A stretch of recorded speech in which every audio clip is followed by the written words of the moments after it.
everybody. This is take 2 of our Narcissism Expert Series. And I'm so glad you're joining me. We're waiting for my friend Patty Mason to show up. And we're going to talk about how having a narcissist in your life can actually make positive differences overall. Because if we take the viewpoint of looking at the long scale, at the long term, and not just the short term, there's a lot of really good things that come out of these sorts of relationships. So I'm thrilled that you're here. If you don't know who I am, I'm Rita Hickman. I'm a body-mind expert and a Shiatsu massage therapist, and my specialty is coaching women to who have narcissistic relationships in their life to really move forward, to get their life into alignment, to work on the things that keep them happy and healthy, and then either stand up or leave or do what they need to do. And so let's add Patty on. I'm going to add her a minute or two until she shows up. And, you know, I've had narcissists in my life in various ways throughout my whole life, especially as a child. That was what really sort of formed my, my expectation of how to be treated in relationships, of how things should sort themselves out. And hey, Patty, it worked out. Whew. Oh my goodness. Yeah, I'm so glad you made it. Me too. Hello, hello. Hello, hello. You know, I was just, so tonight's topic is how having a narcissist in your life can, over the long term,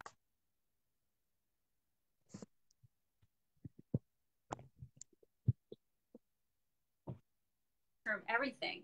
And the reason that I know this is because my first narcissist sort of relationship was with my dad. And, you know, so that was a foundation piece for me. And going through the healing process, evolution and self-reflection and working through all of that really made my life so much better than, you know, than a lot of people, I think, because I've been able to find sort of that inner peace and that inner, those tools that help keep me sane and happy. Mm-hmm. First time you kind of ran into a narcissist in your life?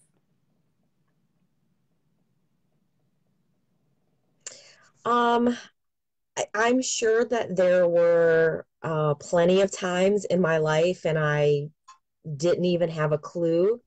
But my now ex-husband was the big wake-up call. I think it was the first time that I ever really heard the word narcissist. Like, we have words in our vocabulary that we don't even think about their existence until it becomes a part of our life. And that's where it was probably about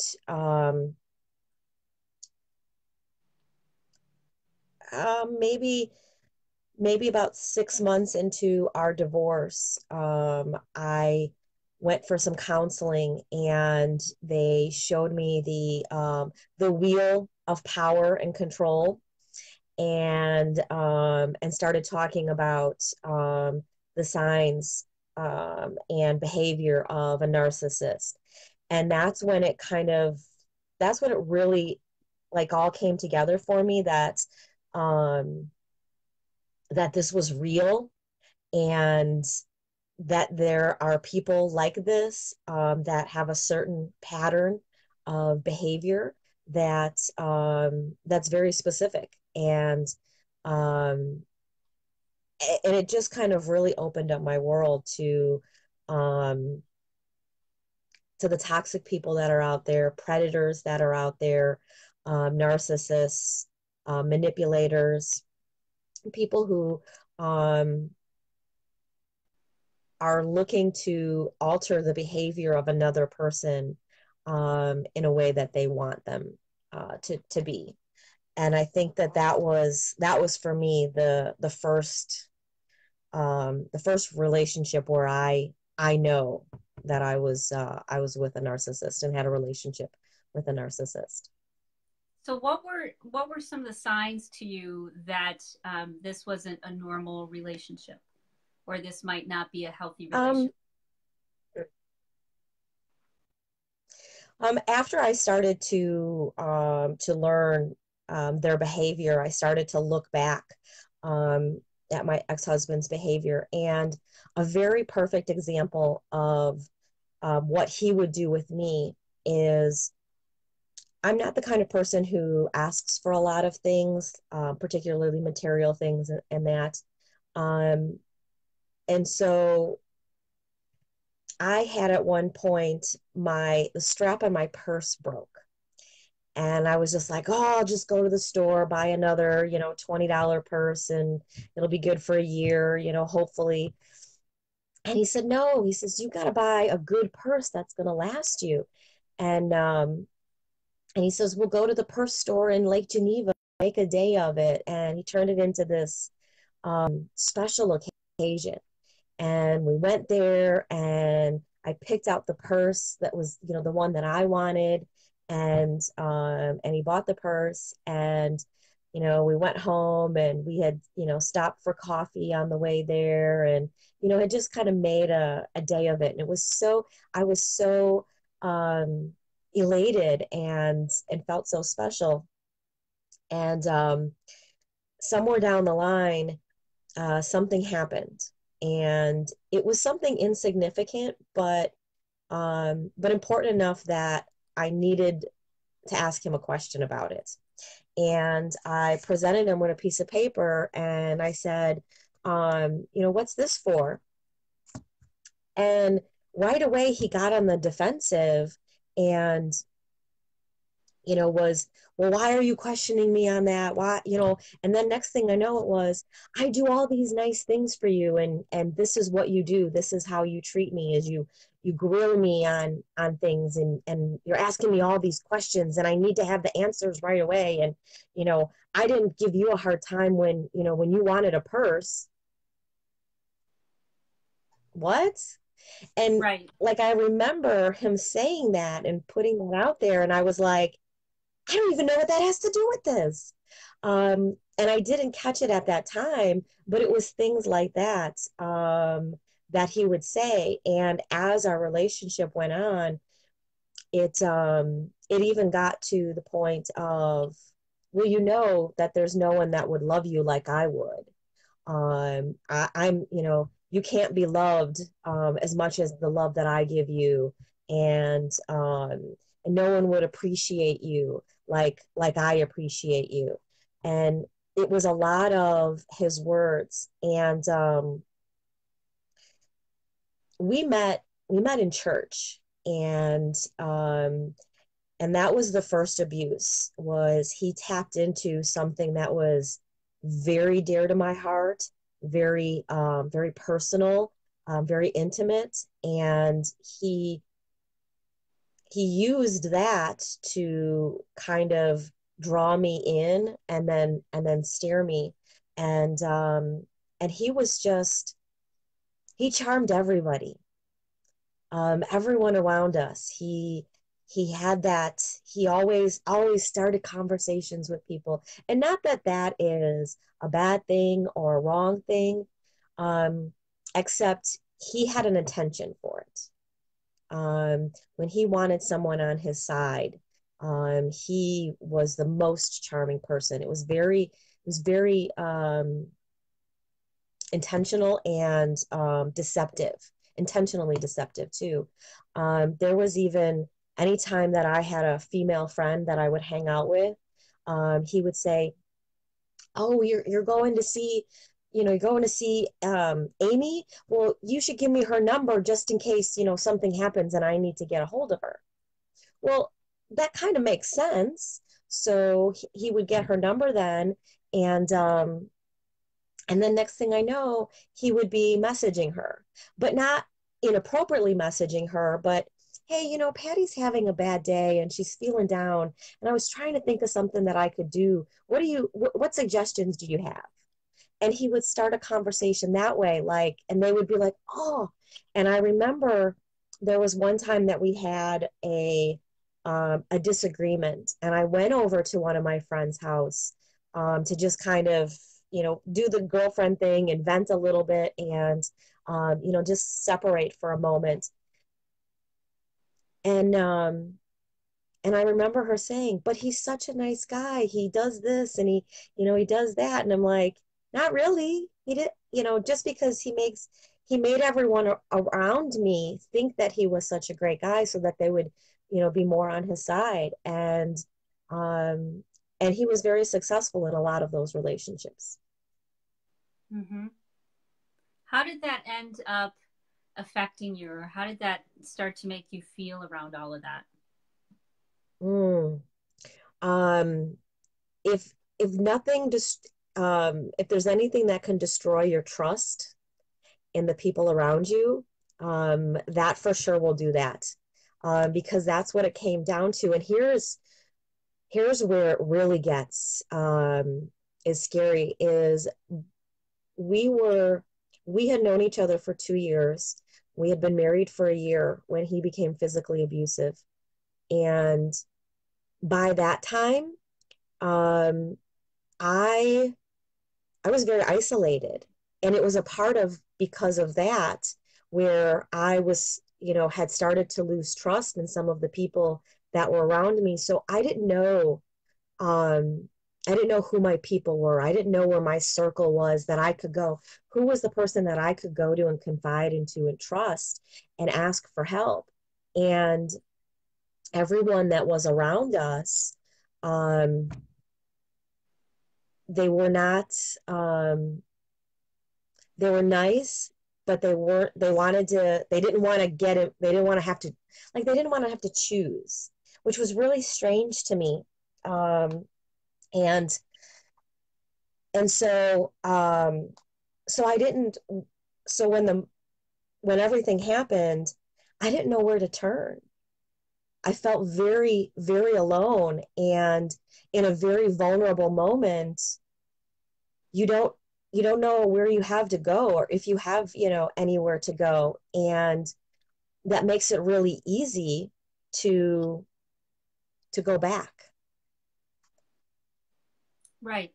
And I believe, and that's, when you look at the psychology of abusers, that is very typical. But they're not always going to be obvious in isolating you, because what he did was he didn't isolate me. I isolated myself because I wasn't sure who I could trust and who was on my side. And so I separated from a lot of people and I didn't trust, I didn't know who I could trust. And so that's how he was very good at manipulating the circumstances to best suit him. So when I grew up, I had a lot of trauma going on in my family. My dad had come from a very emotionally abusive household, and he married my mom, who's very level. And my folks are still together, and actually, I see them every week, and we've done so much healing work around it that it's beautiful. But when I was a kid, by the time I came around, I had a brother who was in a nursing home who was a vegetable from infantile seizures. And my dad was drinking in order to cope with it. And my mom was just trying to hold everybody and everything together.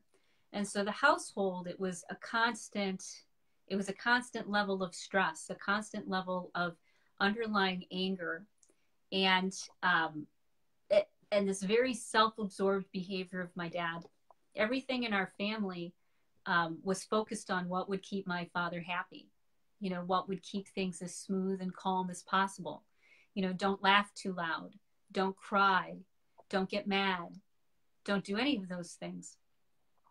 And because of that, my sister and I ended up having other traumas around that, other situations and issues outside of our home, because we learned how to behave without saying anything or asking for anything. Mm-hmm. And I remember one specific time I went to my grandmother and I said to her, I was like 9 or 10. And I said, there's some real problems at home. And I cried all the time in school. In school, I constantly cried. I'd pee myself. I was a wreck all the time. And no one thought that was a concern. You know, no one in authority thought that was a problem. And then when I finally got to the point to reach out to, as I said, my grandmother, I was dismissed and told that I was making it into way too big of a deal. And these lessons taught me that you can't trust anybody. You can't trust people even when you speak up and say something. And so my dad, his narcissism was based on, he was coping as best he knew how. And this was his personality. And he was very empathic and sensitive. And when he was wonderful, he was wonderful. But that was like 1% of the time. The other 99% of the time, he really, really struggled with his anger and his depression and just trying to make it day to day. And everybody loved my dad. He was a party animal. Everybody thought he was great. Him and all the other teachers would hang out together and have big parties. He'd have big birthday parties in our basement. You know, he was the wonderful, fun-loving kind of guy. And but in our home, it was constant anger, and it was constant suppression and oppression. And because I couldn't reach out to any teachers, I couldn't reach out to nurses, everybody thought that I was a freak of a kid, you know, because I had all these issues. I had all of these allergies and sensitivities to things. And I was really, I had a lot of problems when I was a kid. And everybody just sort of looked at me as if I was just weird, you know, and nobody really would help because I was the one who had the problem. It wasn't my family dynamics, you know, it wasn't the situation that I was in. And so it was, I'm sorry.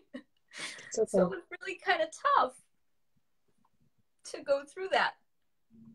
And I spent a lot of time, I spent decades, you know, then working through those issues, you know. So if my issues started with narcissists, let's say at birth, I've had a long time now to get some insight and understanding and healing around it.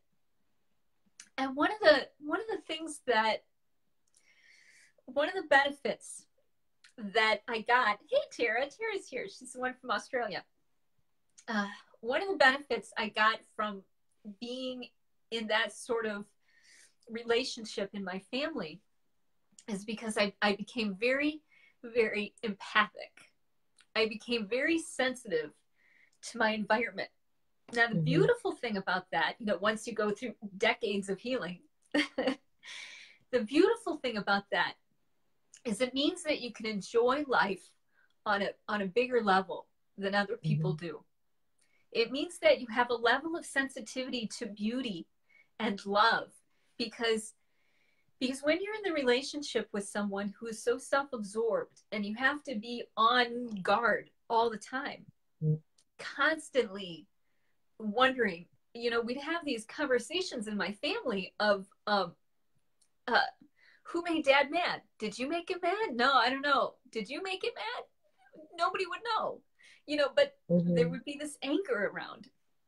And so I got really good at reading people. I got really good at sensing my environment and my surroundings. And on the positive side of that, after you go through that and heal that, it means that I can experience life in a joyful way, in a really present, wonderful, loving way that because of my heightened sensitivity, colors are deeper, sounds are more beautiful, moments are more meaningful for me because I developed that heightened sensitivity to my environment because I was in such a high level of stress, because that's what happens. You know, our antenna gets a lot better and we're able to not only project our emotions to other people, but also really feel what's going on. And so it gave me an edge because as I got older, it meant that I could read people better. I could read situations better. I could navigate them better. I saw things that other people didn't see. And that was one of the really great benefits of it. Being hardwired or forced to become more sensitive means that you become more sensitive to the good things too. And that was really, really cool. Have you found any of that so far in your healing work? Um, Definitely. In particularly with self-defense. Because everything was I look back now and everything from that moment put me on a path. And once I started to understand this whole dynamic of, a narcissist, a manipulator, an abuser, and um, and as I was doing that, I was going out and learning self-defense for myself and different aspects of it, and all of it was, now I see it was just one step forward and forward to where I'm at now. And the biggest thing is the information that I have now has given me the ability to look at relationships so differently, and not just those intimate relationships, but the relationships with the people in your family, the relationships with the people that you work with, the any relationships in your environment, anyone who comes into contact with me and we cross paths. I'm very conscious of their behavior and our interaction. And because that a lot of that has come from what I've learned and what I teach um, about that mindset. In class, we're gearing it more towards that predator mindset. And I use those words, predator, attacker, but it can go towards, because that's a lot of what it is someone who is a narcissist. It's very similar mindset.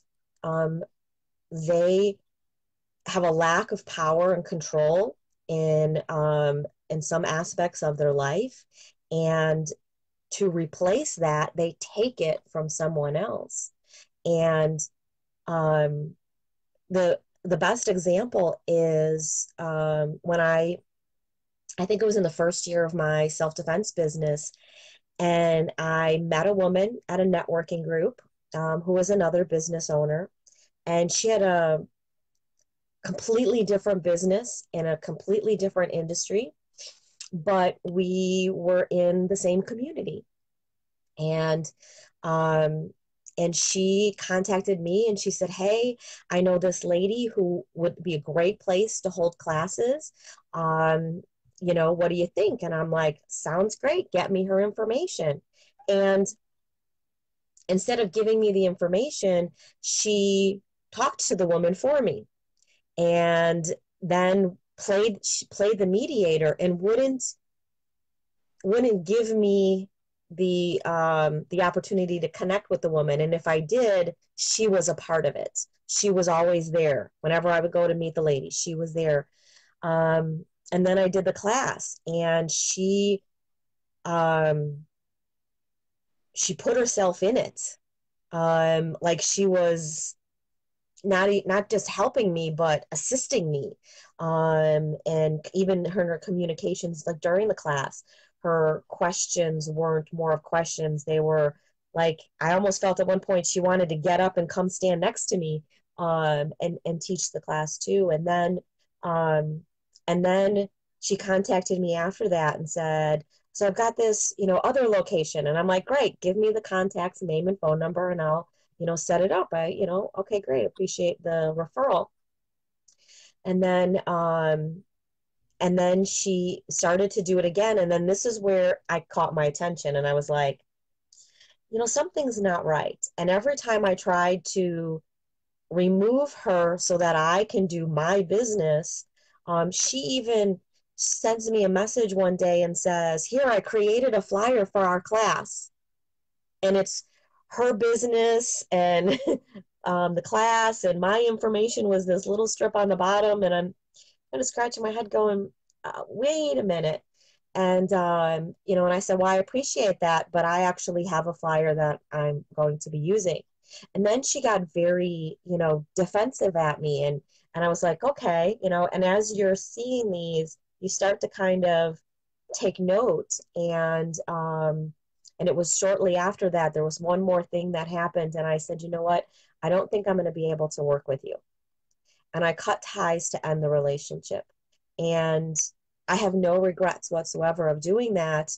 But um, like many bullies, you have to be very careful when you push them into a corner.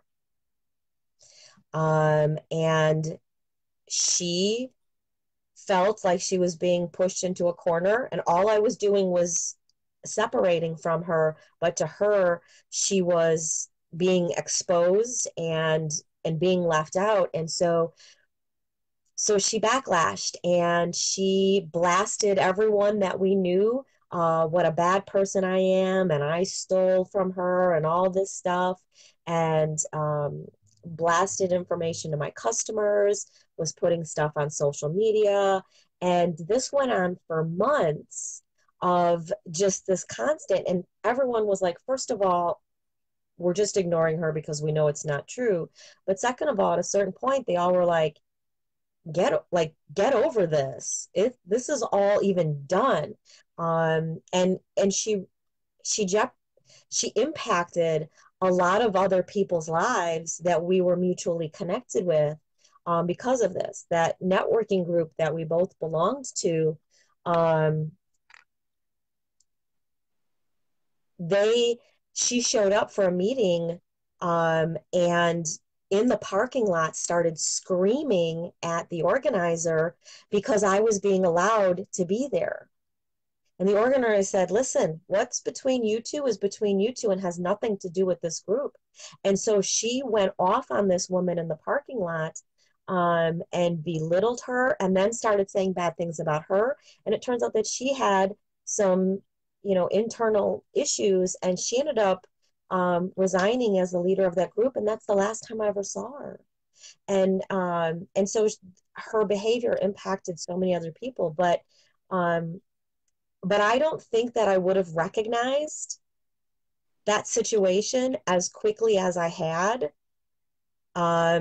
if I didn't have the experience, and the knowledge from that experience. Yeah. Yeah. Growing up in the family that I did, and it, making me freaked out about everything and making me hyper aware of people, what it did is, oddly enough, because I didn't have great social skills, is I would go into a situation and only the people who were willing to kind of jump through a few hoops, who were willing to, deal with my candor and my awkwardness and my directness and, and all of these skills that I developed, as a kid. Most people, they went away on their own. I had a mentor who once said that you don't have to tell anyone to go away. Be yourself, and the people who don't want to be there, they'll go away on their own.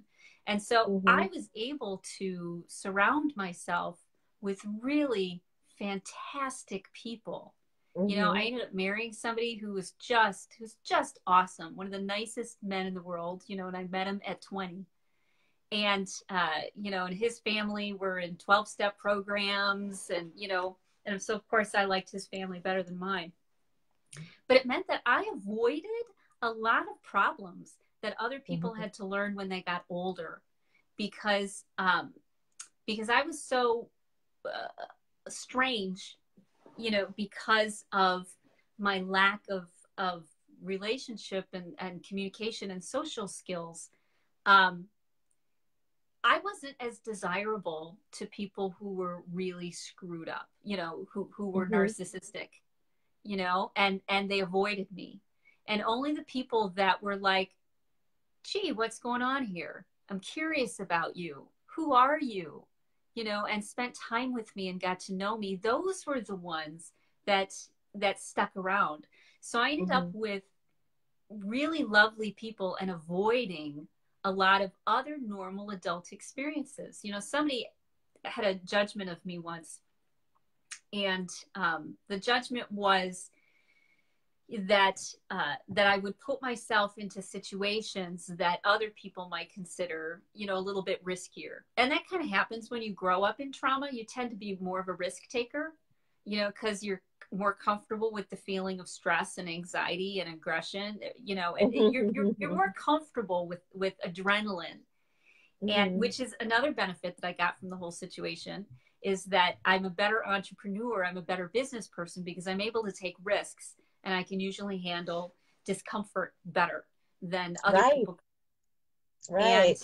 And you know, it just, having those life experiences and working through it meant that I got to avoid a lot of other problems that other people had by drawing into their life, you know, people who were out to prey on them, you know, because I wasn't valuable enough in the narcissist's eyes for them to want to prey on me. It was a really nice side effect from it. So it's, I skated through a lot of other issues that other women had to deal with, you know, with boyfriends and romances and other things going on in their lives. Because I was so stressed out, I couldn't handle any sort of conflict. I couldn't handle it. And so I'd have to leave, you know, or hang around people who were tolerant and patient and wonderful to me. And so that was a really good benefit. Did you find that you got better discernment with your circle of friends, and you actually got better friends than before? Yeah, you know, and it's funny. There's always that those friendships that come and go, and they have reasons for that. But the solid relationships that I've had over the years and friendships, yes, they're the exact people that that I would want and need in my life if anything ever happened.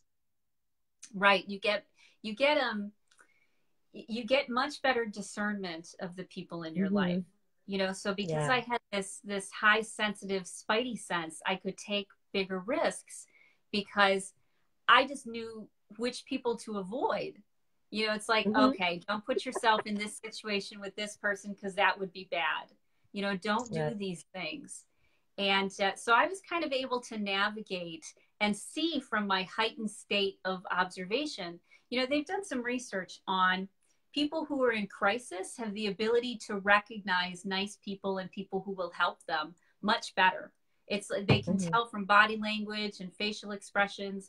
They're able to pick out the ones in the crowd that will be most beneficial and helpful to them.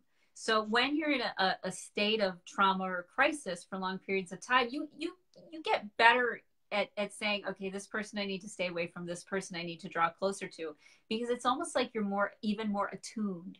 You know, you can feel their energy, you can recognize it, and you're like, okay, these are the people that I want to spend time with, and these are the people I want to avoid. It's really interesting. And it's that it's getting back to it's getting back to our nature, our natural sense.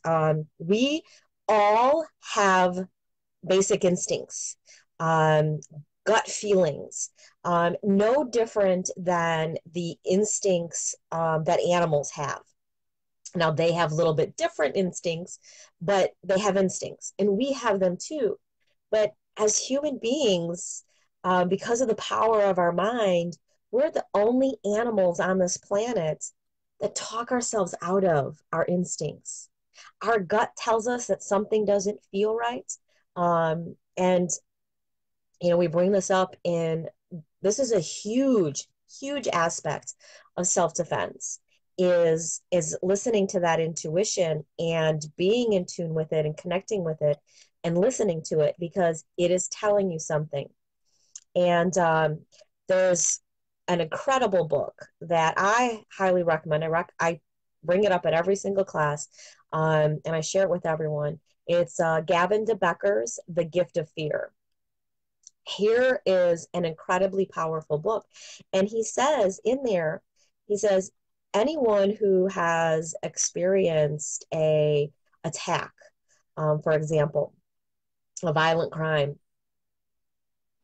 they go back and some point, if you keep asking them questions, at some point they'll say, I had this feeling, or there was this moment. Um, that's our bodies. I watched a fascinating YouTube video one time, while I was searching for inspiration on intuition. There's a YouTube video out there that was done by the guy who created Snapchat. And he was talking about that it's an actual biological thing inside of our body. It's not in our heads. That's very important for people to understand. Your instinct isn't up here.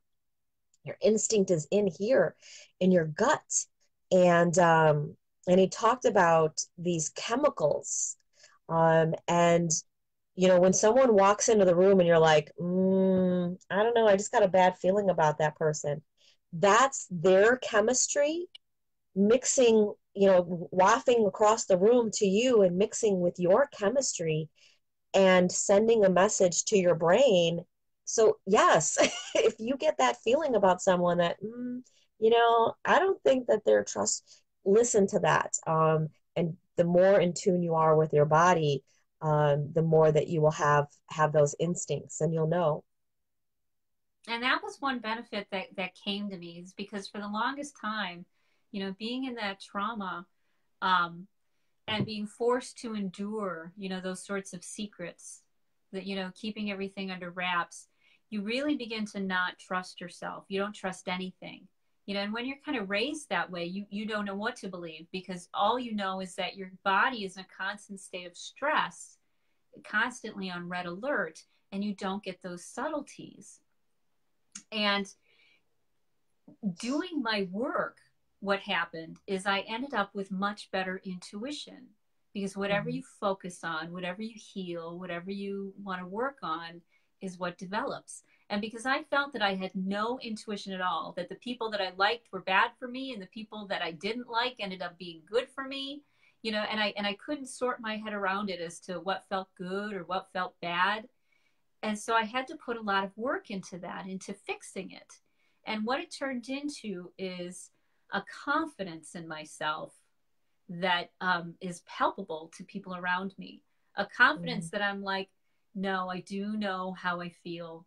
I do know what's going on, and I get to decide how I want to handle it. And so I can feel things or see things many times before they happen. But then I can also, being through trauma and being in tough situations and having your body go into fight or flight, you also learn that not everything is as bad as you originally think it is. And that many things we have so much power over. And if we can sense what's going on and follow the energy and navigate how to do things, and follow that hypersensitivity of our intuition, many times we can create relationships from people who might have had some problems, who might have been more self-absorbed or might have had bigger issues. You can really turn a lot of things around because you have the ability to endure that discomfort, or find the tools that help you endure that discomfort, like CBD oil, like tapping, like making sure that you walk and get your fiber and get your hydration. I mean, what you start to find when you're in these narcissistic high stress relationships is you have got to find the tools that help keep you sane and safe. And so it's like you crack the code in many ways. You start out with, I'm helpless, I'm out of control, and I'm overwhelmed. And you start to be like, I have to take my life and my power back. So now I'm into a position where I can go into other levels of stress, and I've got all of my tools that are already in place that I can use that help keep me shaping and moving through a situation which might be more uncomfortable for other people. You know, one of the things I read Right. about success was successful people are the people who are willing to do things that other people are not willing to do. And Mm-hmm. so having to constantly face that level of discomfort, like you having to come home and, you know, he's home and what's going to happen? And is it going to be a bad night or a good night? Or, you know, what specific words should I say? How should I respond to this? You know, ours was, you know, oh my God, dad's mad because dinner's late. You know, so you you developed this ability to be okay with being uncomfortable, which meant Mm-hmm. that you had the resilience when you came across other uncomfortable situations in the future to be Right. able to keep your wits about you, to make game plans, and to really have a bigger vision. You know, instead of where a lot of people are, is they end up in a very reactionary state.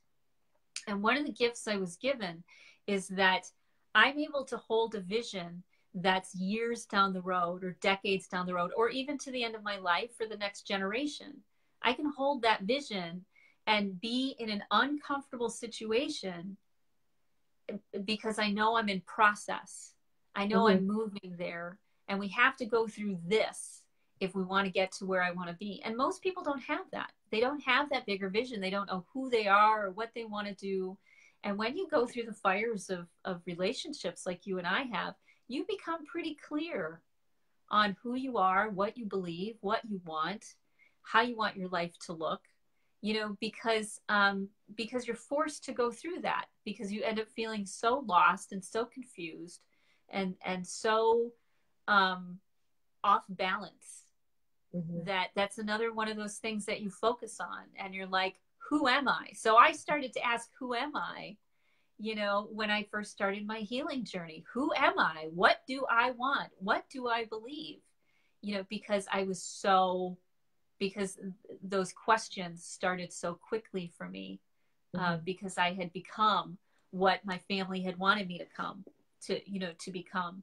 And so it was going through that confusing time really made me much more defined. Absolutely. It's you know, I remember that that aha moment that I had where it was, no, this is not okay. Um, I don't deserve to feel this way, and nobody deserves to feel this way. You know, another person should not have this kind of power over somebody. Um, you know, and at this point, I was like, he was out of my life, and yet he still had control because he was still up here.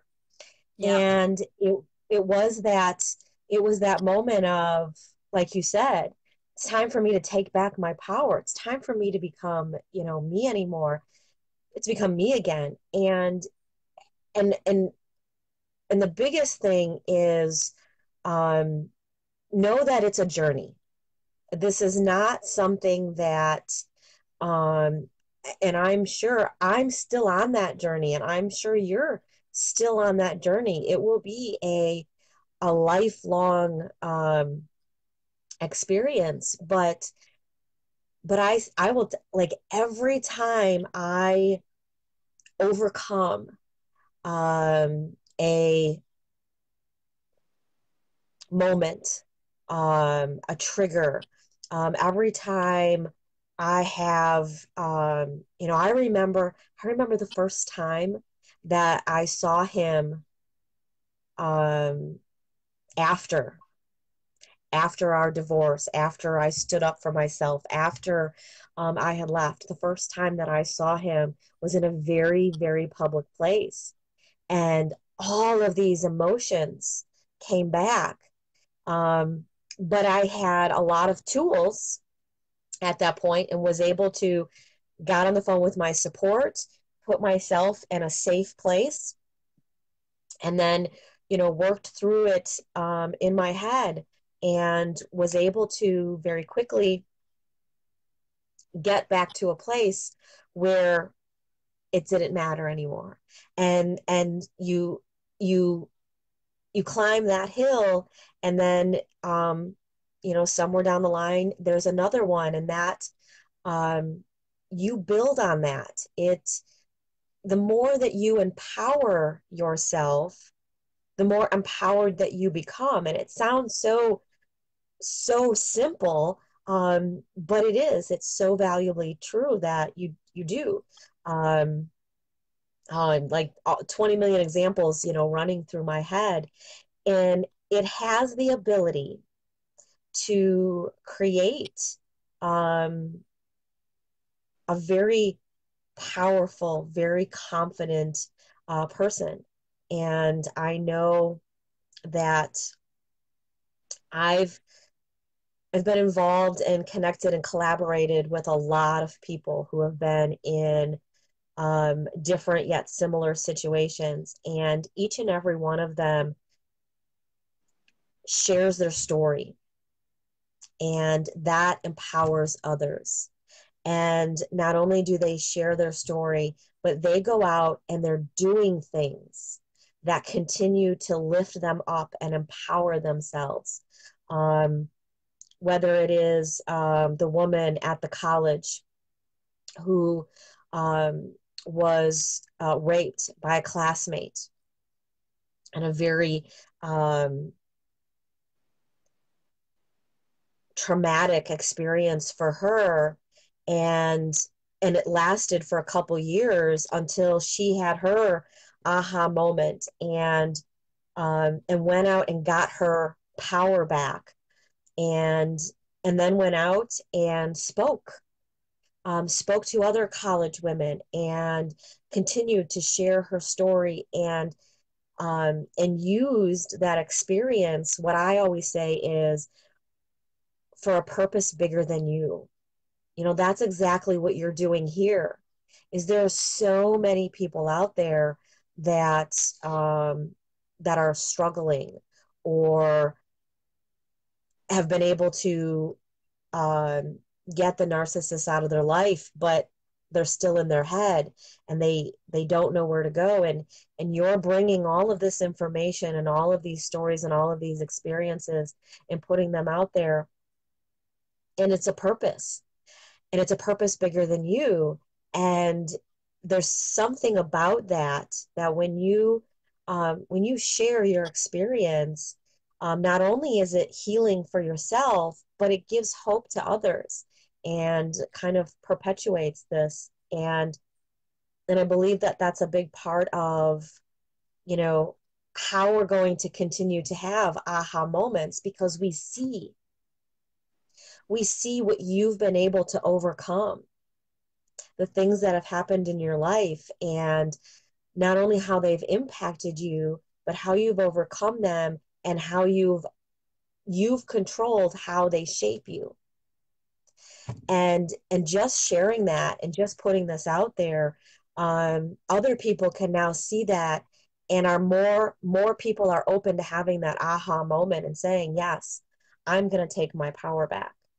Whether their story is similar or different, as victims, we all have that little connection, because we can all relate.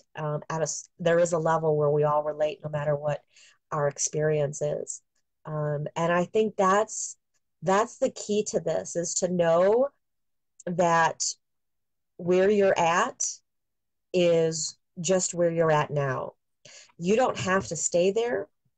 You don't have to, that doesn't have to define you. It's you. You have the choice. You have the choice to empower yourself.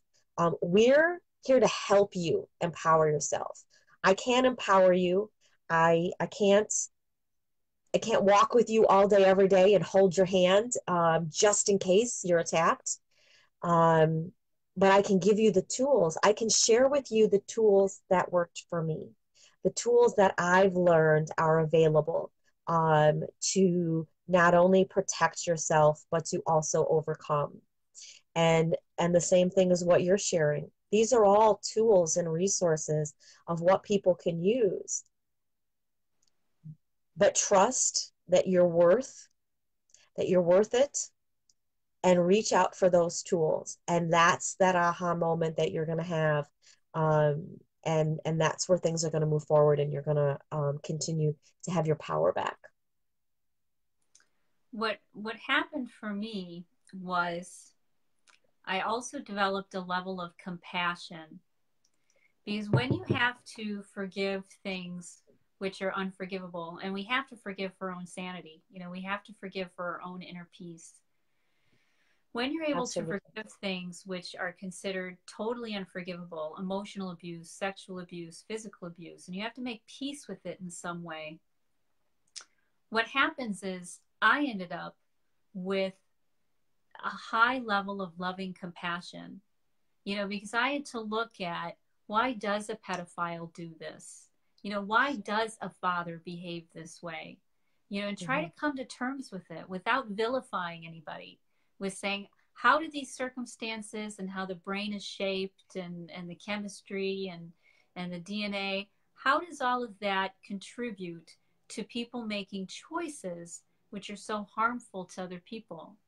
And so, on the front end, it may be like, well, I can't trust anybody at all. But after you do the healing work, you realize that you can look at people, you can look past their behavior to the person that they are. And you're able to see them more clearly, and also accept them better, accept them more clearly. So I don't get knocked off balance as easily, because I'm able to look at someone and say, that's their behavior. That's not who they are. And then I can determine how close I want to get to them, whether it's an experience I want to have or not. But it helps me stay grounded, because I know that who they are and what they're going through is so very different from what their behavior may be demonstrating. Because like with my dad, his patterns of behavior and his level of stress and the craziness that was going on inside of him and in his brain and heart and gut and all of it turned him into somebody who could not be present, who would inflict his emotions and his emotional turmoil on the people that he loved the most, and who were most vulnerable to him. And so for me to come back and heal that relationship with my dad, I had to say, what would cause a father to behave this way? Right. What would shape them? Why did this happen? And by doing that, I could look at my dad and start looking at the good qualities, and start looking at the love that he would give and the attempts that he tried. He would come home from work almost every day and go right to sleep. And the reason he did that was because he was in such a bad mood, and he really didn't want to inflict it on anybody else. He just was anger. He just walked around radiating anger. But he wouldn't yell or take it out on anybody. He'd just be angry, and he would immediately isolate himself so that it wouldn't impact us as much as it did. And I was able to say, you know what? Things were really, really, really, really tough for my dad. His internal world was rough, and he did the best that he knew how. Doesn't mean that the behavior is acceptable, but he did the best that he knew how. I once had a friend who said to me, they said about my family, this was before I'd done a bunch of my healing work. They said, well, your parents did the best that they knew how. And I was like, you know what? That's totally unacceptable. That's a bad, reason. And I was really resistant, but it got me thinking. It got me looking deeper at human beings and human nature. And instead of just writing people off as no good, I was able to become a healer that could walk next to people who were struggling and be there with them, because I could look past their awkwardness and their lack of communication skills and their social skills and the fact that they didn't fit into the box that normal looks like. And I could look past all of that and say, who are you as a person? Let's get your story. And when I would find out people's stories, that's when my compassion would come in, because then I could be like, aha, this is a side effect of what you're going through. So let's work on the causes of why you behave this way. Is it your digestion? Is it your life skills? Is it, suppressed emotions you haven't worked through yet. What is it? And it made me a much happier person because I was a much more compassionate and less judgmental person. It makes me pretty safe to be around for most people Yeah. because they can see and know that I'm going to be compassionate and I probably won't judge them and I'll be nice to them. And it's brought me so much joy because people tend to respond differently to me because of that. They can see that I'm nice, they can see that I'm safe, and they're like, oh, I want to be nice to the nice person, you know? Right. So I really developed a high level of compassion for human nature, Hmm. and why we do the things that we do and how we work. I mean, have you noticed that at all in your Um, healing that you've done? yeah. So much. One of the things, um, first to touch on that you were saying is absolutely. I think the one of the first things that I did, um, and it was not an easy thing to do, because it was, um, you know, just like your experience, was with your father. That's a very close, intimate relationship. And my experience was, um, with someone who I loved, one of the first people that I loved and thought I loved at a deeper level, and enough that I married them. And so there's a lot of emotion, and it's really hard to one, have forgiveness, but to also have that compassion for that person. But I already knew from past experiences in my life how valuable that is. And I think I really learned that, right before I turned 30 years old. I read C.S. Lewis's, Mere Christianity. And I can't tell you anything else that is in that book except for one little paragraph, and it was on forgiveness. And he says, you know what? Forget about faith, religion, Christianity, any of that stuff. Let's get down to the meat and potatoes of human being relationships. We have to forgive someone because they make the decisions at that moment based on the information they have at that moment. And that hit me. And it was so profound because I took it back to, um, the relationship with my father, um, which had been completely non existent since I was 8 years old. And um, was able to work through that and have forgiveness there. So I remember that, and I knew how critical of a piece that was going to be for my healing, was being able to have that compassion for the person who hurt me so badly on a level that very few other people would ever be able to. And um and like you said, it doesn't justify his behavior, it doesn't make it okay. I still to this day believe that he is, and that he has the potential for danger, of potentially being a dangerous person. But I also know that he is a man. He's an 8-year-old boy trapped in a man's body.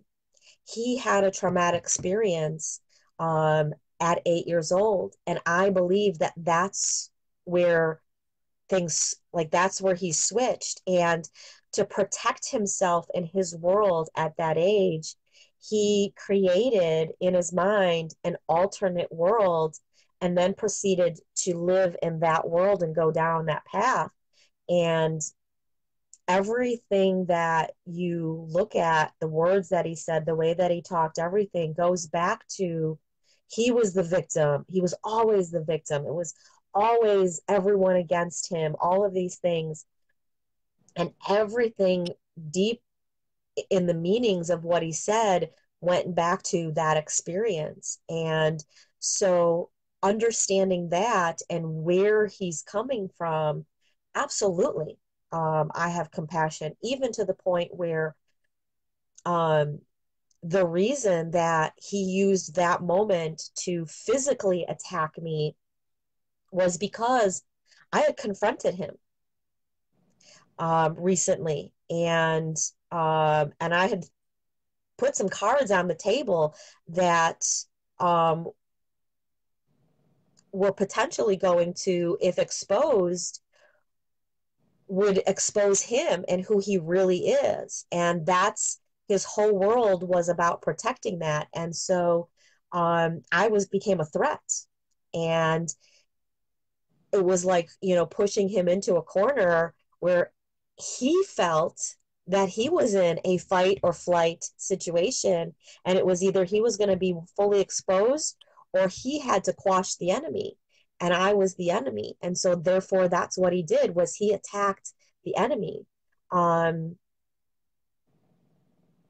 I don't believe that he knew it was me, but deeper in his head, that was somebody else. Um, and and because of this altered sense of reality, this altered world that he lived in, to this day, he doesn't see anything that he did wrong.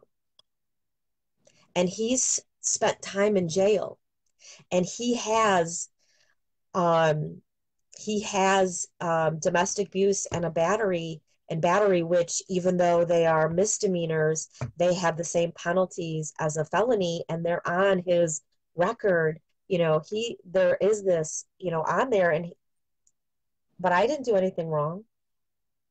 In Right. his mind, he truly, truly believes that. And you know what? That's his world that he has to live in. I make sure that I am safe in my world, and I don't have to worry about that. Um, I am conscious that him and many others like him exist in this world.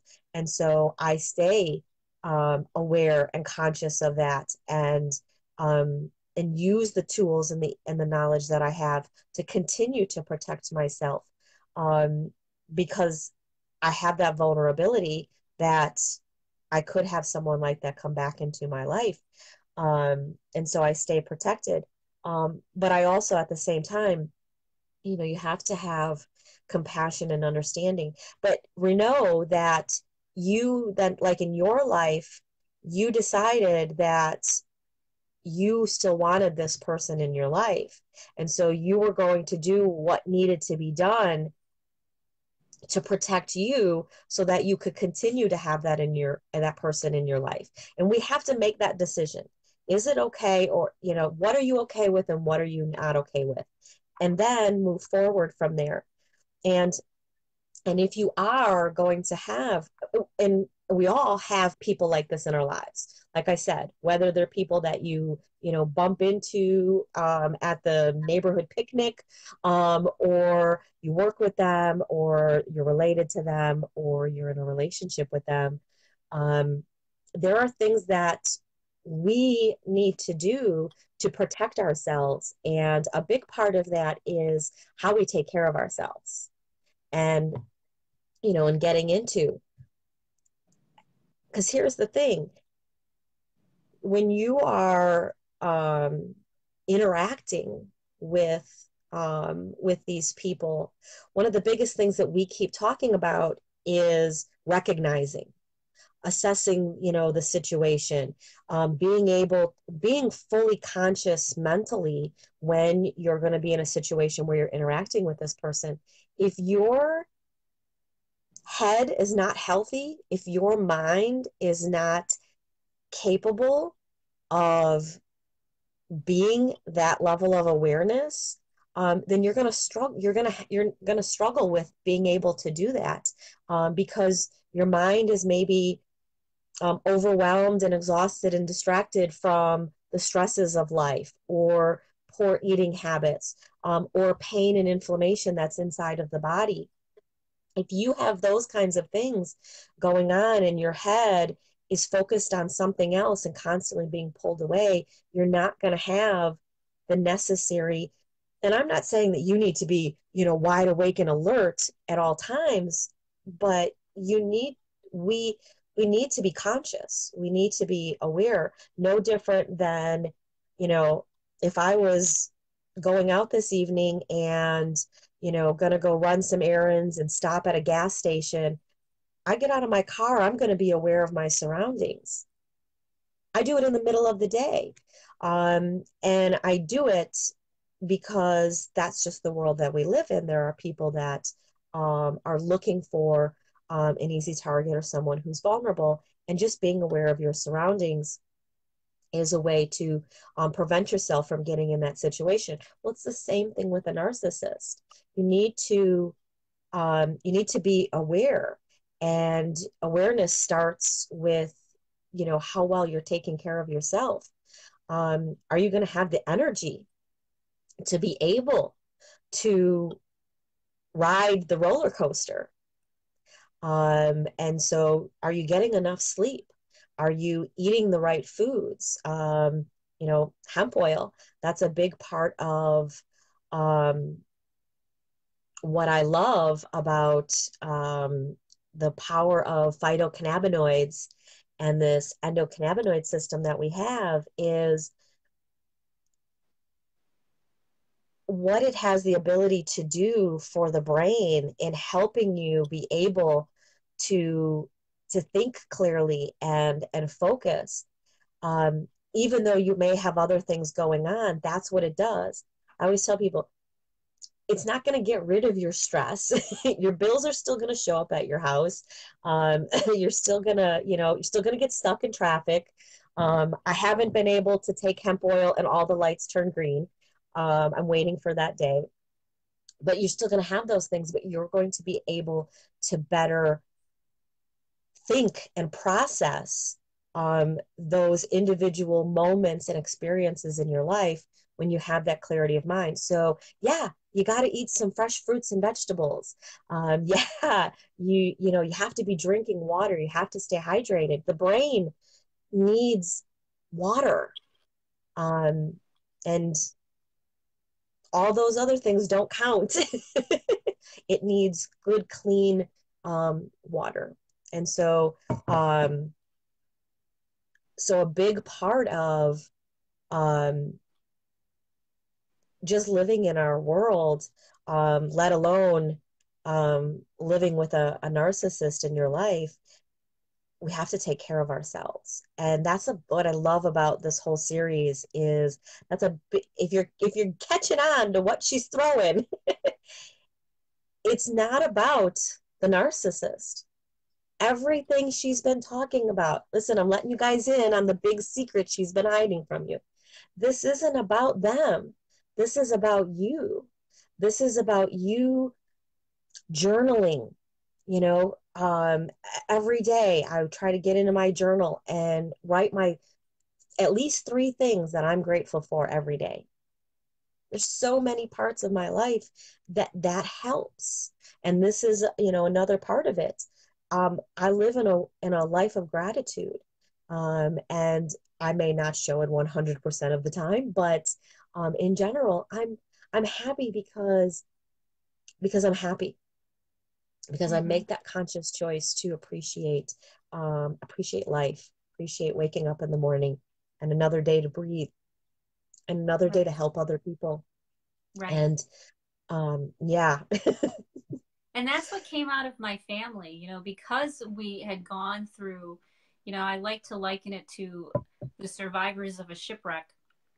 I look at other people's families and I see siblings who hate each other and who screw each other over, and families who are so broken apart. And what happened to our family is because we went through this turmoil and through this trauma, dealing with my father and trying to bring our family together, that we are holding on to it as tightly as we can.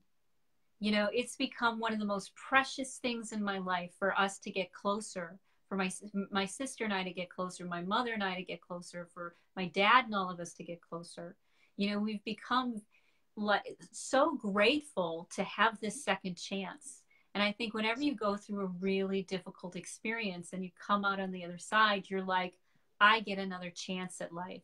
Just like, Mm-hmm. people Oh, who, yeah. who die or think they're going to die or whatever, suddenly you're like, you know what? The rest of my life is okay because I made it through this. Now, the other neat thing that happened to me when I was a kid is when you're a kid in a narcissistic or toxic sort of relationship, it's very complex because you can't be mad at the people that you're dependent on. And your Mm. brain, and you aren't evolved enough as a person, your brain hasn't grown enough in order to develop these coping skills and to really empower yourself. You're truly in a victim mode. But one of the natural things that comes out of that is, first of all, you realize that your body and your mind is always going to protect itself. It's going to find some way to protect itself no matter what. And for a lot of kids, what happens is their tool is disassociation. And Mm-hmm. so they're able to watch what's happening without being in the middle of what's happening. And from a spiritual perspective, this has been so beneficial for me because I can't tell you how many people I talk to who they're in the middle of an emotional experience and they cannot see past that emotional experience. They can't keep that little piece of their brain or their soul or their heart that says, "Oh, isn't this interesting that this is happening?" And so Mm-hmm. because I would dissociate, it almost split my brain, to the point where I had that one part of me that was the watcher. And when you talk about Buddhism, one of the biggest things is that you have an observer and you cultivate an observer. And I've had an observer my entire life because of that dissociation. So it wasn't something I had to develop. It was just something I had to recognize and realize no matter what situation I'm in, I always have that part of me that's safe, that's watching it, that can keep me, maybe making decisions which, are more in my interest and might work out. When you go through any sort of traumatic experience, I think many people, if it's bad enough, they have to disassociate from it. They have to, Mm-hmm. go out of body and watch it happening. And the gift on the other side of that is that now you can watch your life, and you can keep perspective and keep an observation and not be um, completely overwhelmed and lost in whatever emotion that you're in, like so many people do. So, splitting my brain when I was younger, gave me uh, that spiritual wisdom because I could Mm-hmm. not only live the experience, I could also watch the experience that I was living, and I could do both at the same time. And they say that you truly become evolved or wise or an elder when you can hold two completely opposite points of view at the very same time. And I'm like, oh yeah, totally can do that. Been able to do that my entire life. You know, yes, you were the biggest jerk in the planet. And what's going on here? Isn't this interesting? How curious. It's able to have both. And so for my spiritual development and my connection with God and all there is and all that neat stuff, I've always been able to have that and cultivate that. And once I stopped judging myself as, let's say, Sybil, who had 20 different personalities going on, I could say, oh, this is the observer. This is interesting. And so it's given me so much more wisdom and insight and the ability to verbalize things and see things that are hidden to other Mm-hmm. people because of it. And so if you've struggled, if anybody struggled with dissociation, that's the gift that can come out of that can come out of that sort of a trauma. That's very interesting. Um, yeah, that, that's what I love. That's a huge insight into, um, again, the power of how experiences can impact us and change us. Um, and I really believe that each of us individually has the ability to to direct where our life is going and how the things that happen to us and have happened to us um, direct direct our life. And I think some of it is um, built in, um, that, I think about my life growing up, um, and there was always something that I was I was always able to find good in all the situations and experiences, and I didn't always understand, um, but as much as things impacted me, like to a certain extent, they rolled off of me. Like they impacted me, and they, like, there was an indentation, there was impact, but I kept going, and it was a part of that internal drive.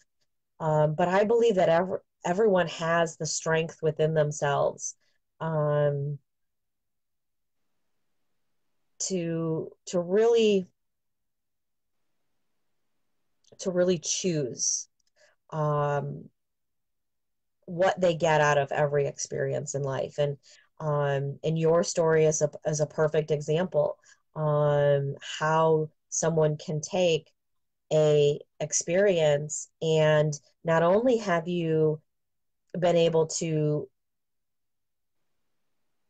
put your life down a specific path, that leads us to where we are, but you were able to impact your whole family, and that whole dynamic, and that's incredibly powerful. um, and we all have that in us. It's You had a desire in you that wanted um, to bring that out, and you searched for the answers, and then put them into action, and that's the power. Yes.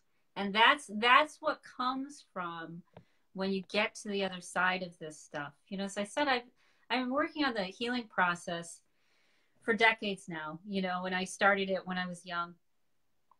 And it's having people who are more toxic or narcissistic in my life because of their demands for me to be more kind, more compassionate, more flexible, more sensitive. They would demand it of you because of their needs were so strong. It got me out of my own victim mind. Mm-hmm. One of the things that traps us is when we look at a situation and um, and we're reactionary to it. We aren't present to it, and we miss all of the things that are going on with other people. And when you're forced in some ways, emotionally or because of the situation, to be more sensitive, you're able to look past yourself. You're able to Mm-hmm. look past just you and look at the community, look at the bigger impacts, and make nicer choices and better choices and kinder choices because because you were forced to think outside of your box. A lot of people. One of the rules of thumb is victims tend to be the biggest victimizers. Because they end up with so much unresolved pain that they end up being narcissistic or sociopathic and totally absorbed Mm-hmm. in their own experience. But when you work through that healing process, you no longer become completely absorbed in your own experience. You're looking for the greatest good for everybody that you care about, and what will help all of us move in a positive direction. And that's what was able to let me go back to my family and say, you know what does my family need? How can I lead the way? How can I help Mm-hmm. them meet some of these needs so that they can get past the wounds, so that they can evolve, so that we can get some self-esteem put down some of the fears and realize we're not the person that we used to be. We're now in a different Mm-hmm. place. The biggest leap for me was realizing that I was no longer a 4-year-old girl, and that everybody else wasn't a 4-year-old traumatized girl either. I start to be like, oh, what was your experience? What do you need? It pushed me to really look beyond myself to that bigger picture. And yeah, it was hard because when you have to be hypersensitive about making sure that somebody else's needs are met, otherwise the world's going to come crashing down around your head. You start to look at other people in your life and being like, you know what? I like you. I want to help you get your needs met, and I can see it. How can I help? Mm-hmm. So it shapes us into these evolved, wise, kind human beings that really bring community together, but only if you have the courage and the support to feel whatever you need to feel and to get good self-esteem around your voice, your empowerment, about how things turn out. I can't tell Mm-hmm. you how many conflicts I had with my dad. They were silent. They were my internal conflicts. And I had no self-esteem around speaking to him, around that things would turn out okay. I had no self-esteem that if I speak up, I'm actually not going to end up homeless on a street corner. And so when you're kind of cornered and you're forced to speak up because you can't take it anymore, you start to recognize that, oh, conflict is temporary. Mm-hmm. People ebb and flow. It's not all or nothing. It's not I'm mad and I'm mad for forever. It's I'm mad until I feel better. And then when I feel better, let's look at what's next. But because I was trapped in the idea of I can never speak because the world's going to come to an end, and it affected all of my relationships, but it pushed me to be like, I have to figure this out. If I speak, will the world really come to an end? If they get mad, if I have conflict, will really I be devastated? Will everything go down the waste disposal? And when you look at people and talk to people, one of the biggest challenges they have is with conflict, Mm-hmm. is with understanding how anger and conflict work, that there's an ebb and a flow and a rhythm to it. And that maybe it'll be okay. Maybe if we stay grounded, or even if we screw it up and totally overreact and everything goes to hell in a handbasket, that a lot of times it turns out okay on the other side. A lot of times you can save it or rescue it from the jaws of destruction. You wait for your time, for the mood or the energy to shift or slow down, and then you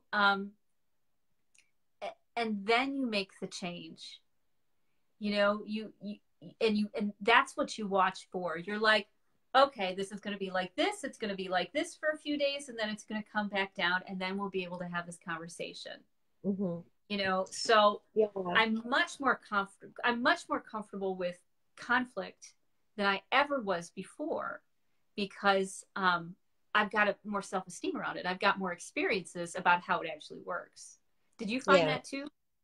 Yes, absolutely. And I think it also has to do with our, goes back to what you're talking about, and it's our perspective on the situation.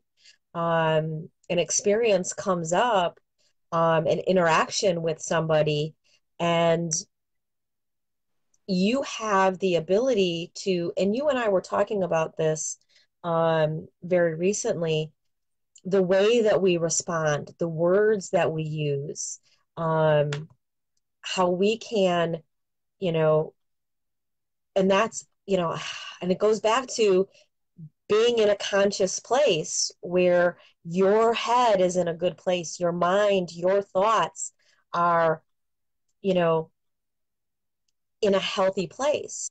Because if you're having a bad day, if your hormones are off or you didn't sleep well, how are you going to react to those things and to the other people around you? And if you're at that um, higher sensitivity and somebody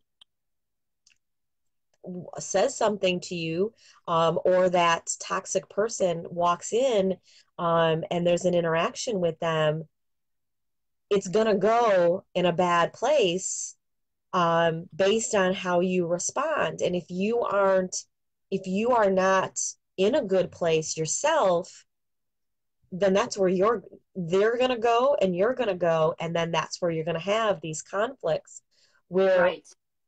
we're having a heightened awareness um, and a healthy mind to be able to listen to somebody and hear not just what they're saying, but what's behind it.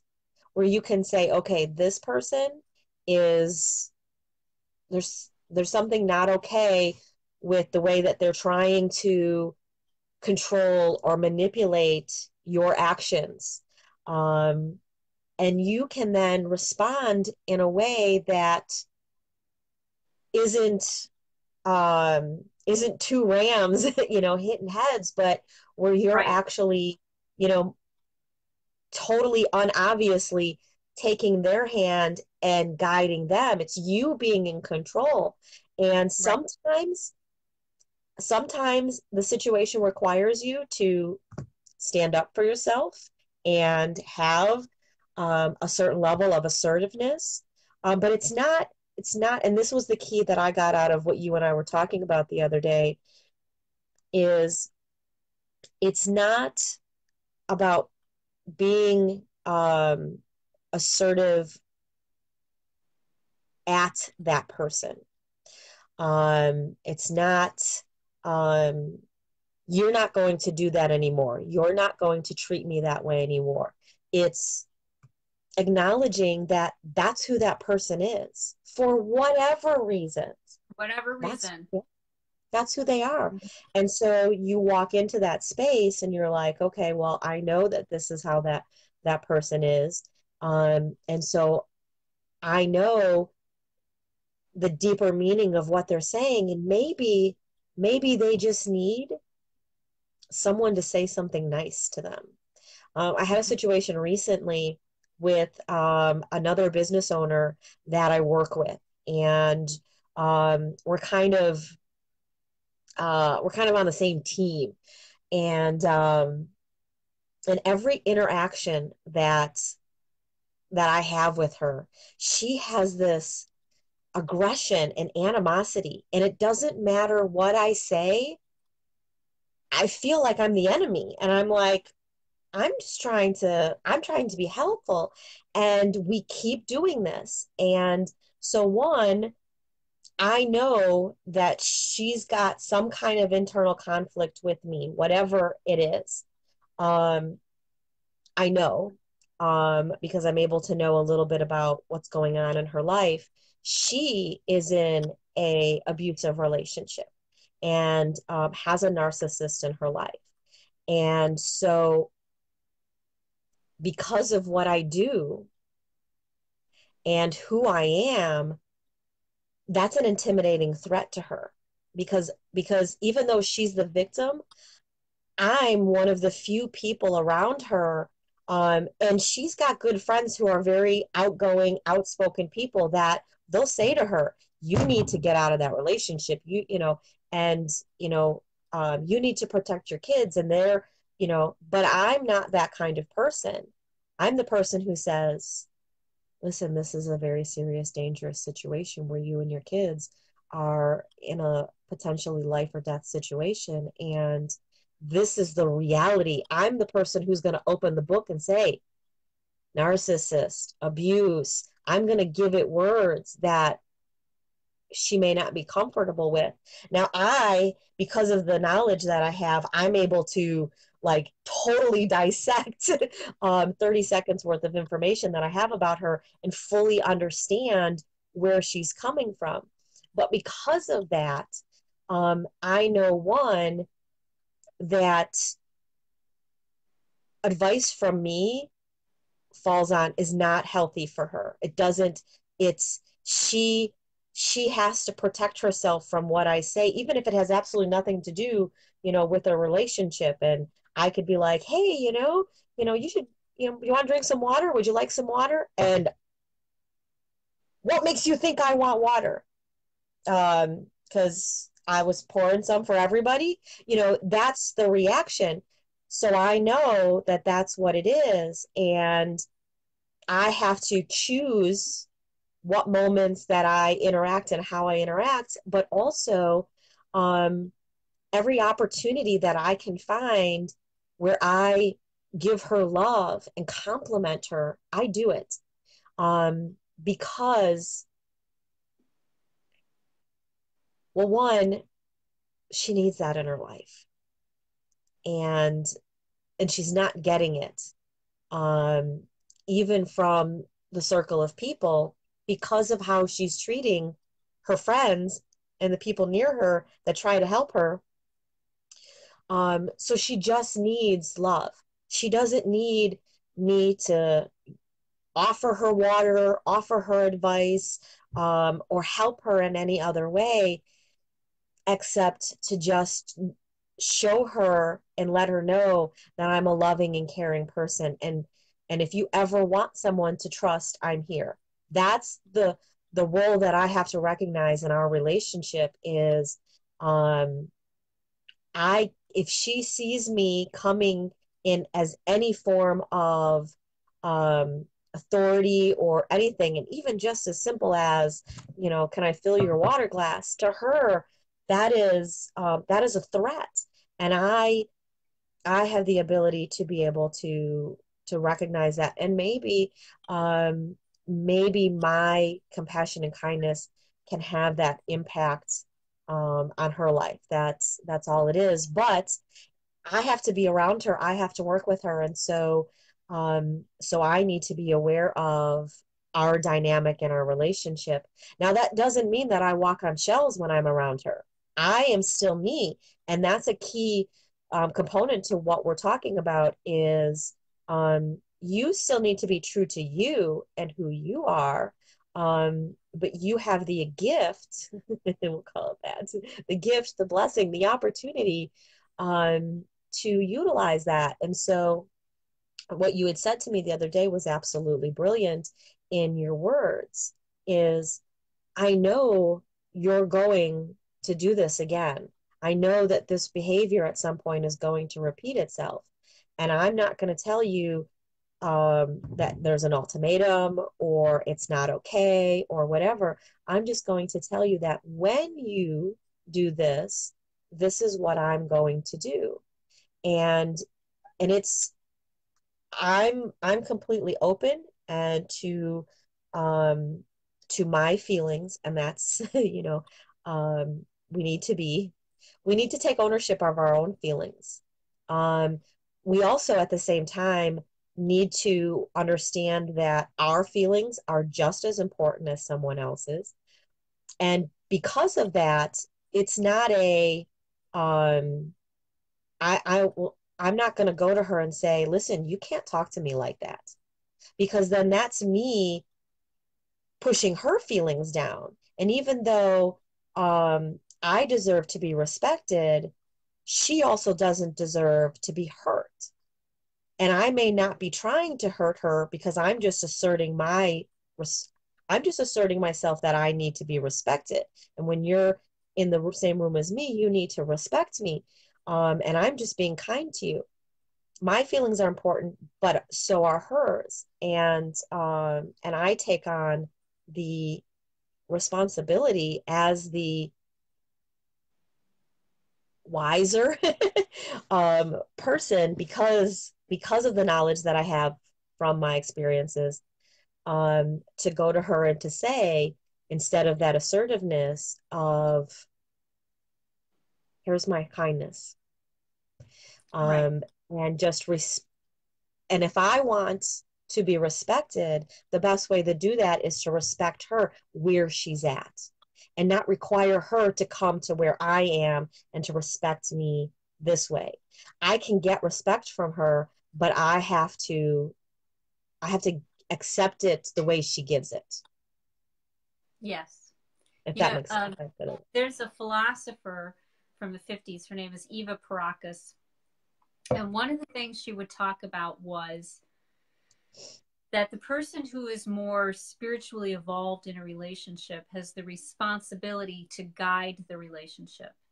You know, so the trauma that I went through as a kid, you know, as I said, gave me certain tools. It created an observer. It gave me compassion. It gave me compassion for myself, because if I could forgive, you know, a pedophile and narcissistic emotional abuse, and if I can, you know, forgive all of these things, and no, my father was not the one that molested me, not at all.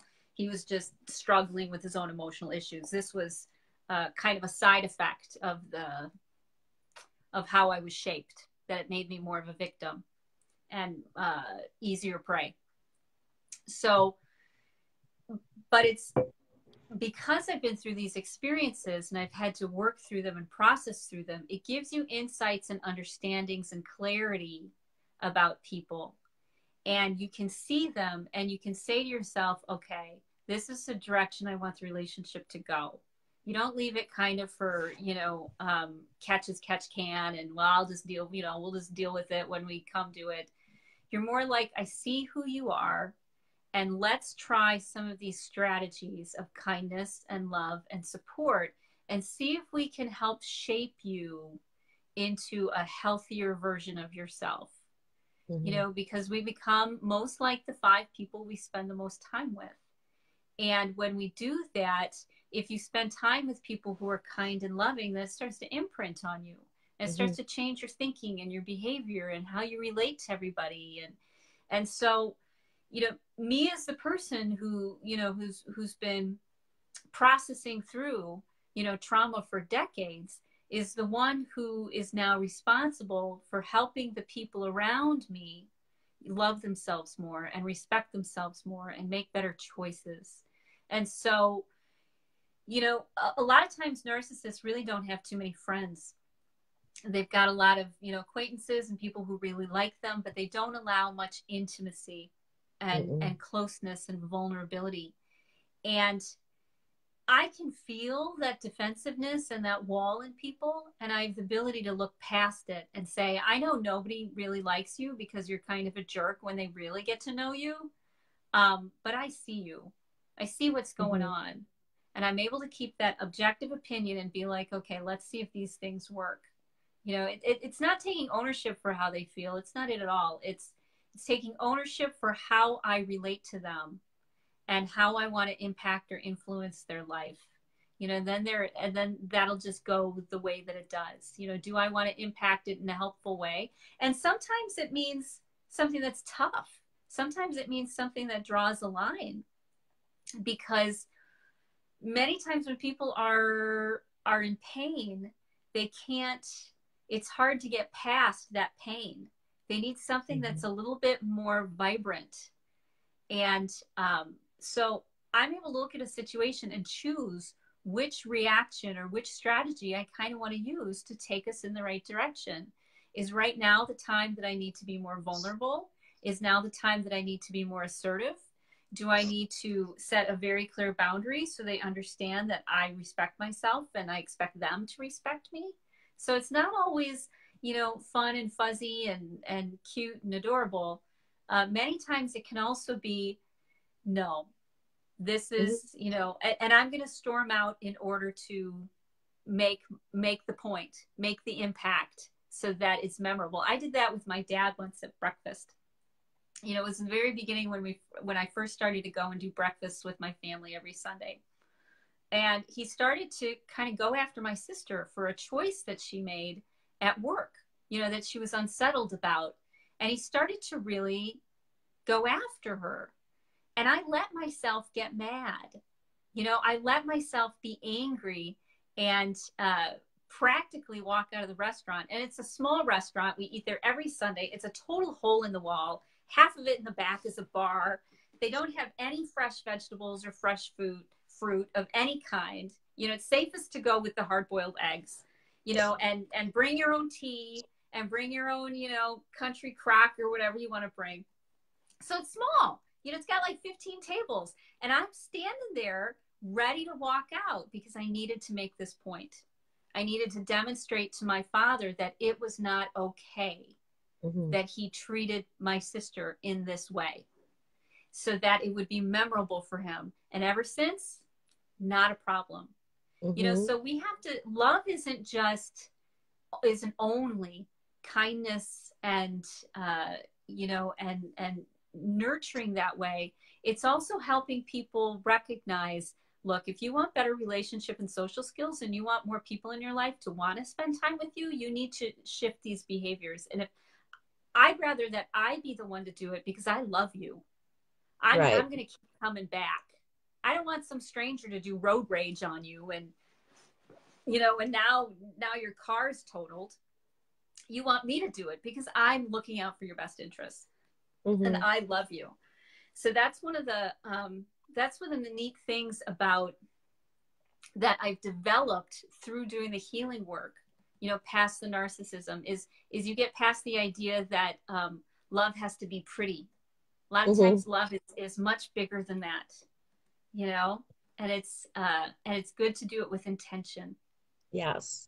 And a little side note, if you're looking for an extra advantage, when you learn all of these tools and these communication skills, a nice added bonus that I recently discovered is I'm really good at talking to customer service when something has not gone well. And being able to move the conversation and the direction that I want it to go. So if you're looking for an added bonus. Right. And there's all sorts of added bonuses that come from it. Yes, the phone company doesn't, they are afraid when I'm on the phone. Oh no, we pissed off Patty.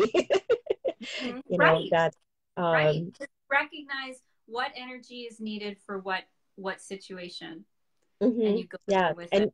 Yeah, and you learn to practice that balance of your level of assertiveness and your level of kindness and respect. And there's every single situation is going to be different because it's a different environment for each person.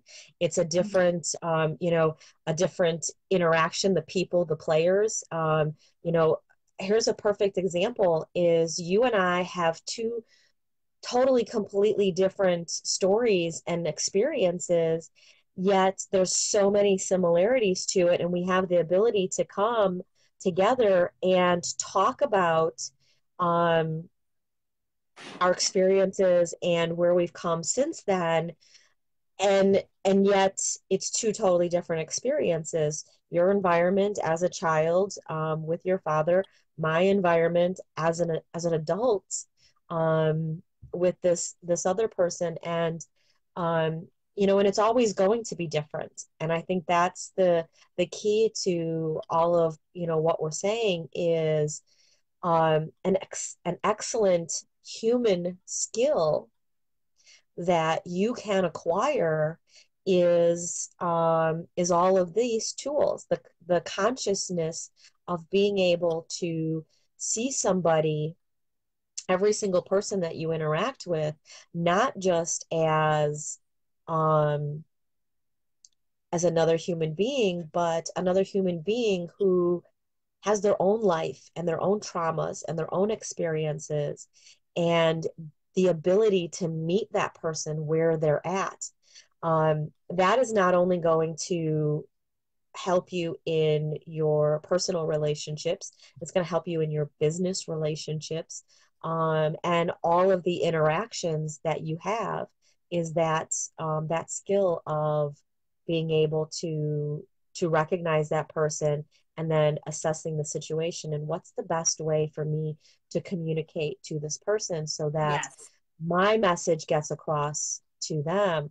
And taking that to the next level, one of my all-time favorite books about how to relate to other people is, and I don't remember his first name, but it's Chapman. Chapman is the last name, wrote The Five Love Languages. Oh, right. Right. Right. So as you start to interact with people and understand that when someone interacts with you in a way that you don't feel comfortable with, that's the first thing is, one, is this a dangerous situation, or is this a, because if it's a dangerous situation, you may need to, just, get away right away. Right. But maybe a kind of situation where, like this woman that I'm interacting with through work, it's not a dangerous situation. I'm not, there's not a threat. There's not even danger of her hurting me mentally or emotionally. So I'm able to, assess that and say, okay, here's another person who I interact with, and I don't feel good about our interaction. When I leave there, I'm like, what did I do? And so then I assess that situation and realize that she's not just a human being, but a human being with trauma and her own experiences in her life. And once I'm able to meet her where she's at, I can then communicate with her in the language that she will respond to in the way that I want her to. And that's a friendly co-worker, friend kind of environment. But I have the ability to take the control of the situation, and it's not manipulating her, because it's turning it into a better situation instead of a more toxic, negative situation. Yeah. And the hope is that that will be the example to her, because if there aren't very many people in her world talking nicely to her, the last thing that she needs is another person not being Right. nice to her. And Right. so I'm not going to stop giving her what I've recognized as her love language of positive affirmations. Mm-hmm. She needs to know that Mm-hmm. people care. Yeah, that there's other people out there and another way to do this. Hey, do you know what time it is? 9:29. Okay, so let's wrap this up, shall we? We did It goes excellent on the fast. It's timing. like a time vortex, isn't it? So I thank you so much for being on, Patty. I really appreciate it. So many wonderful insights and gold nuggets and things. I'm so grateful to have you in my life and have you as a friend. And it Thank means a you. lot to me that you would come on and really share intimately with your past and your experiences to help other people through this. It means a lot that you'd show up and do this. Thank you. Oh, well, thank you so much. The honor and the privilege is mine. I truly believe that the experience that I had, as ugly and unpleasant and traumatic as it was, um, I sit here today and say that experience was a gift. Yes. That God believed that I I could take it. It was, as much as it hurt me, I'm sure it hurt him that I had to go through it, but he knew of what could come of it. Yes. Yes. Not that it was intentional or I deserved it, but Right. he knew that there was hope, Yes. and that I could take that experience and do this and be Yes. here and share it, because somebody is going to watch this, Yep. and somebody is going to hear what they need to hear. Yes. And so that is where we, Rita and myself, are gifted. Our experiences, as much as they are traumas in our life, they're also a gift. And I'm accepting of that gift, because if one person watches this and hears what we're talking about in this conversation, and it allows them to open up their mind and have that aha moment and make a transition and a change in their life, because each and every one of us as human beings has the right to joy and happiness in our Yes. lives, and the Yes. power and the ability is there. Um, Sometimes we just need someone to help us see it. So thank Absolutely. you so much, not only for Absolutely. letting me be here, but for putting this together. Yeah, you bet. Well, I will see you soon then, okay? And I'm going to Yes, sign sounds off. wonderful. Have a All great right. night. Thanks, You too. Patty. Thank you. Good night. Okay, bye.